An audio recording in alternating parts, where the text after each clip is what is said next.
Assalamualaikum warahmatullahi wabarakatuh. Puji syukur kita hadirkan kepada Tuhan Yang Maha Esa, karena berkat karunia-Nya kita dapat melaksanakan kegiatan proyek debat pada kali ini, yang mengangkat topik restoratif justice. Mana pengertian restoratif justice akan dijelaskan oleh Saudari Jessica. Kepada Saudari Jessica, saya persilahkan.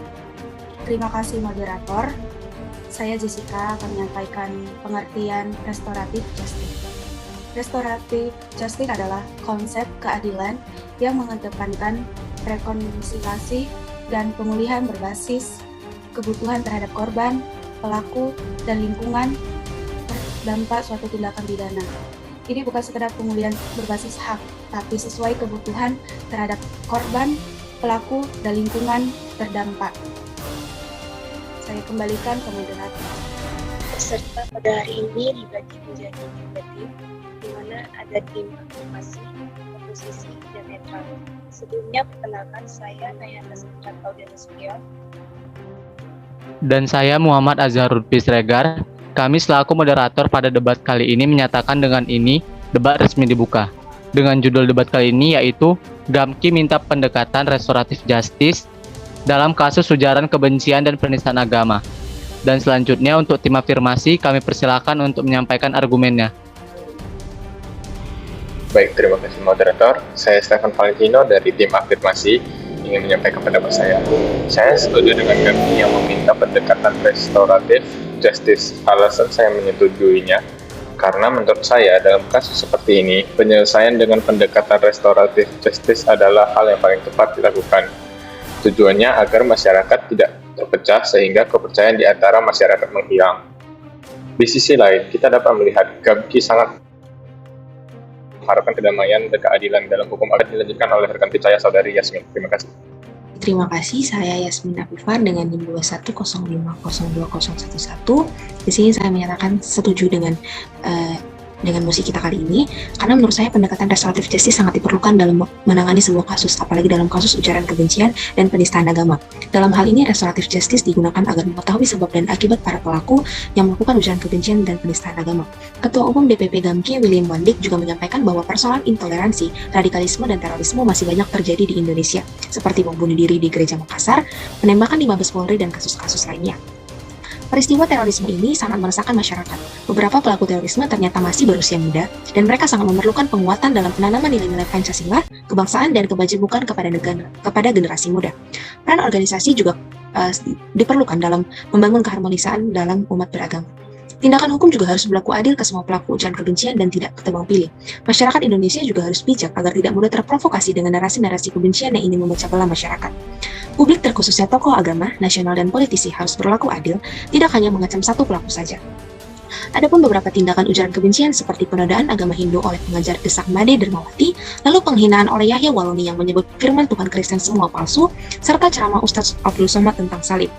Dalam penyelesaian kasus penistaan agama ini, pihak kepolisian dan pemerintah untuk mengedepankan pendekatan restoratif justice. Tujuannya agar membangun rekonsiliasi di tengah masyarakat sehingga masyarakat tidak semakin terpecah dan membenci satu sama lain. Peranan dari lembaga agama dan tokoh-tokoh agama juga sangat penting dan memiliki peran untuk saling mengingatkan dan mendorong agar mimbar-mimbar publik diisi dengan khotbah dan narasi kedamaian, bukan dengan ujaran kebencian. Selanjutnya akan disampaikan oleh Saudari Nova. Terima kasih. Baik, terima kasih. Nama saya Nova Yanti dengan NIM 2105032000. Saya akan melanjutkan mengenai restorasi justice oleh Gamki. Dan menurut saya sangat setuju dengan penerapan restoratif justice ini. Alasannya karena restorasi justice sangat mengedepankan kedamaian antara pelaku, korban, dan lingkungannya. Jadi, bila suatu kasus terjadi, baik itu masalah intoleransi, radikalisme, maupun terorisme, dan lain-lain, menurut saya cukup satu pihak saja yang merasakan dampak buruknya ataupun merasakan kerugiannya, yaitu pihak korban. Nah, untuk pihak pelaku sendiri, bukankah lebih baik menyelamatkan hidup mereka dengan memberikan ajaran-ajaran maupun nilai-nilai agama maupun sosial? Dengan begitu, hal-hal seperti ini tidak akan terjadi lagi ke depannya. Daripada memberikan sanksi pidana yang akan memberatkan hidup mereka, yang akan memberikan penyiksaan, bukankah lebih baik menyelamatkan pihak yang satu lagi, yaitu pihak pelaku. Nah, dengan begitu, meskipun satu kehidupan telah dirusak, bukankah lebih baik kita menyelamatkan kehidupan yang lain daripada merusaknya? Karena saya percaya bahwa dengan memberikan ajaran-ajaran seperti itu, kita masih bisa menyelamatkan mereka dari kesalahpahaman tentang ajaran yang menurut mereka benar padahal tidak. Jadi menurut saya restoratif justice ini sudah sangat baik penerapannya. Terima kasih, saya kembalikan. Selanjutnya untuk tim oposisi kami persilahkan untuk menyampaikan argumennya. Baik, terima kasih kepada moderator. Saya Widya Valencia Uli dari tim oposisi dengan NIM 01050301 ini menyampaikan argumen saya terhadap tim afirmasi. Saya dari tim oposisi merasa kurang setuju dengan pendapat dari tim afirmasi yang mendukung konsep restoratif justice dalam penyelesaian kasus ini. Menurut saya, dalam kasus ini, kami beranggapan bahwa lebih baik jika penyelesaian kasus ini tidak menggunakan konsep restoratif justice. Hal ini dikarenakan banyak dari masyarakat yang sesungguhnya belum bisa menerima konsep dari pendekatan restoratif justice sendiri. Banyak dari mereka beranggapan bahwa pendekatan restoratif justice ini bersifat kurang adil dan cenderung berpotensi untuk menggantikan konsep restoratif justice yang dianggap lebih adil karena lebih mengutamakan perasaan korban dan hak keadilan korban. Dan apabila penyelesaian kasus ini tetap dilakukan dengan restoratif justice, maka hal ini tentu saja akan memancing ketidaksetujuan dan juga banyak pro kontra dari para masyarakat akan keputusan ini. Terima kasih, selanjutnya akan dilanjutkan oleh rekan saya, Ferdi. Oke, saya Ferdi Nenggolan dari tim oposisi ingin memberikan pendapat saya untuk menambahi dari yang apa dijelaskan rekan saya tadi. Seperti yang kita tahu dalam Undang-Undang Dasar 1945 pasal 29 ayat 2, di mana di ayat tersebut dijelaskan bahwa hak kita sebagai seorang, seperti yang kita tahu dalam Undang-Undang 1945 pasal 29 ayat 2 tadi dijelaskan bahwa negara berdasarkan atas ketuhanan yang Maha Esa menjamin kemerdekaan tiap-tiap penduduk yang untuk memeluk agamanya masing-masing dan untuk beribadat menurut agamanya dan kepercayaannya itu. Seperti yang kita tahu, restoratif justice tadi berguna untuk menyelesaikan masalah secara kekeluargaan antara pelaku dan korban, namun tidak menyelesaikan akar dari permasalahannya.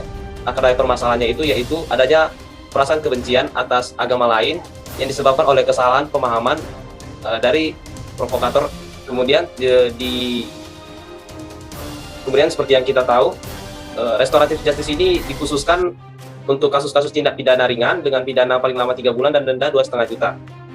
Seperti yang kita tahu juga, umumnya restoratif justice ini digunakan untuk kasus-kasus tindak pidana yang dilakukan anak-anak agar untuk menghindari rusaknya masa depan dari anak-anak tersebut. Seperti yang kita tahu bahwa pelaku dari tindak ujaran kebencian ini rata-rata merupakan orang dewasa. Seperti yang kita tahu, orang dewasa pastinya sudah mengetahui bahwa tindakan yang dilakukannya itu salah. Sehingga penggunaan restoratif justice ini dapat membelokkan fungsi hukum serta melencengkan hak-hak yang seharusnya kita dapat sebagai seorang warga negara. Sekian dari pendapat saya. Saya mohon maaf atas gangguannya. Kami dari tim oposisi kurang setuju dengan pendapat dari tim afirmasi yang mendukung GAMKI dalam menggunakan konsep restoratif justice dalam penyelesaian kasus ini. Tim afirmasi menyampaikan bahwa konsep ini dapat membuat masyarakat tidak terpecah. Nah, ini sudah berbalik dengan faktanya, dikarenakan di kasus ini tidak adanya keadilan yang sepadan. Kalau memang konsep pendekatan restoratif justice merupakan suatu pendekatan yang lebih menitik beratkan pada kondisi terciptanya keadilan dan keseimbangan bagi pelaku tindak pidana serta korbannya sendiri, maka itu sudah berbanding terbalik dengan pendapat dari tim afirmasi. Saya Damai Siwatang dari tim oposisi akan membacakan pasal 156A KUHP yang berisi tentang barang siapa dengan sengaja di muka umum mengeluarkan perasaan atau melakukan perbuatan yang pada pokoknya bersifat permusuhan, penyalahgunaan atau penodaan terhadap suatu agama yang dianut di Indonesia dengan maksud agar supaya orang tidak menganut agama apapun juga yang bersendikan ketuhanan yang Maha Esa dipidana dengan pidana penjara selama-lamanya 5 tahun. Saya berpendapat bahwa restoratif justice tidak dapat digunakan sebagai memecahkan masalah dari penistaan agama sebagaimana yang contoh kasus yang ada dalam topik debat hari ini. Dikarenakan bahkan negara saja memberikan hukuman penjara kepada penista agama yang penyalahgunaan atau penodaan terhadap suatu agama dan saya berpendapat bahwa mungkin negara saja tidak berpikir untuk menyelesaikan kasus penistaan agama ini dengan cara kekeluargaan, maka dari itu negara memutuskan untuk pidana penjara selama-lamanya 5 tahun terhadap orang yang menistakan agama. Terima kasih, saya kembalikan kepada moderator. Baik, terima kasih atas argumennya dari tim oposisi. Selanjutnya kita masuk ke tim netral. Kami persilakan untuk menyampaikan argumennya. Terima kasih kepada moderator. Saya dari tim netral, saya ingin berpendapat bahwa sesungguhnya pendidikan bagi generasi muda mengenai pengetahuan, penanaman nilai-nilai Pancasila sangat penting agar tingkat terorisme dan juga sikap intoleransi di generasi muda ini dapat berkurang. Baik, saya Syarifah Sulistia dari tim netral ingin berpendapat juga bahwa minimnya pengetahuan yang didapat oleh para generasi muda hingga menjerumuskan mereka ke dalam hal-hal yang negatif, sehingga sangat dibutuhkannya ilmu-ilmu moral yang bisa membawa mereka untuk menuju ke sisi yang lebih baik. Selanjutnya akan dilanjutkan oleh Rafael. Terima kasih. Saya berpendapat bahwasannya tingkat pendidikan dan moral suatu individu di generasi muda ini penting agar terjauh dari hal-hal yang negatif ataupun tidak membangun dan juga dapat merusak kehidupan mereka ke depannya. Sehingga menurut saya pentingnya pendidikan dan moral sejak dini harus dilakukan mulai dari dia dikenalkan di masyarakat oleh orang tua. Terima kasih. Selanjutnya akan Terima kasih. Saya juga ingin berpendapat bahwa pendekatan restoratif justice terhadap kasus ujaran kebencian kurang efektif karena menurut saya kedepannya akan lebih banyak kasus-kasus serupa yang mengedepankan restoratif justice, sedangkan apabila diselesaikan di ranah pengadilan akan dapat menimbulkan pembelajaran yang lebih bermakna kepada pelaku dan pada masyarakat pada umumnya. Terima kasih, saya kembalikan pada moderator.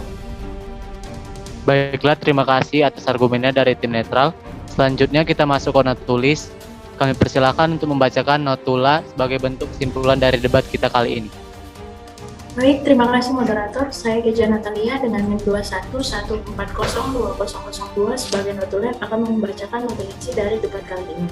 Setelah melalui pembahasan, maka debat yang mengambil kasus tentang GMKI meminta pendekatan restoratif justice dalam ujaran kebencian dan penistaan agama mengambil kesimpulan sebagai berikut.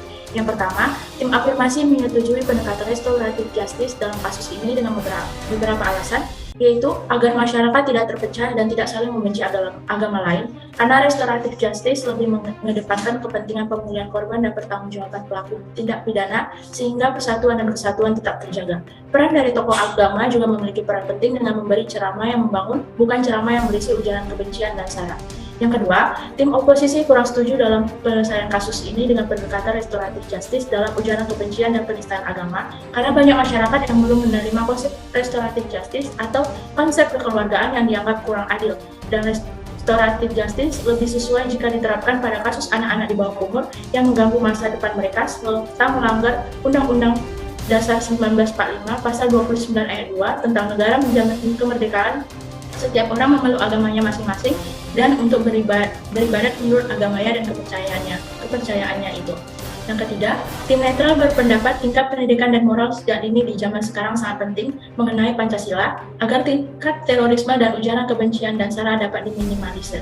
Dan bila diselesaikan secara restoratif justice akan menimbulkan masalah baru yang serupa dengan masalah sebelumnya. Sedangkan bila diselesaikan dengan secara pengadilan, maka akan memberikan efek jerah kepada pelaku, sehingga masyarakat lain yang ingin membuat kasus yang serupa akan berpikir ulang untuk tidak melakukan tindak pidana tersebut.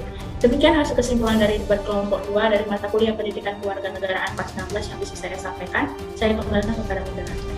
Serta yang berbahagia, debat kita pada hari ini selesai. Saya Nayata Sandra Claudia Nasution. Saya Muhammad Azharul Pisregar. Kami selaku moderator pamit undur diri, kurang dan lebih mohon maaf. Wassalamualaikum warahmatullahi wabarakatuh. Terima kasih.